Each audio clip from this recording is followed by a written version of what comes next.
दोबारा सॉरी गलत हो गई, 0 से करना पड़े, 0 से करना पड़े, 0 से करना पड़े। वज़ीर-ए-आज़म के मामून ख़ुसूसी बराए सलामती को किसने निशाना बना डाला, अहम इंकशाफ पब्लिक आई के साथ। पाकिस्तान टेलीविजन का बड़ा ब्लंडर सामने आ गया। वज़ीर-ए-आज़म के मामून ख़ुसूसी बराए सलामती मुईद यूसुफ की मीडिया अनाउंसमेंट को कॉमेडी में तब्दील किया गया। रीटेक को ऑन एयर करके उनका मजाक बना दिया गया।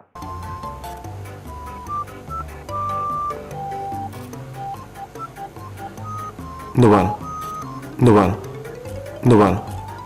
सॉरी गलत हो गई, 0 से करना पड़े, 0 से करना पड़े, 0 से करना पड़े, अनाउंस ही गलत कर दिया। बहुत कम ऐसा होता है कि इस तरह किसी अहम हुकूमती शख्सियत की रिकॉर्डिंग जो फाइनल ना हो उसको नशर कर दिया जाए।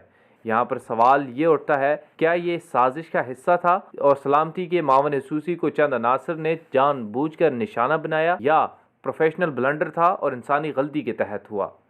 सवाल ये भी उठता है कि पीटीवी जहां अफसरों की फ़ौज ज़फ़र मौज है और एक कश्मकश में जो इंतज़ामिया और मुलाजमीन में जारी है, ये इसका शाखसाना है। वज़ीर-ए-आज़म इमरान खान को इस सूरत से आगाह कर दिया गया है। इम्कान है कि वज़ीर-ए-आज़म आज इस मौका के लिए इंक्वायरी बोर्ड बना सकते हैं।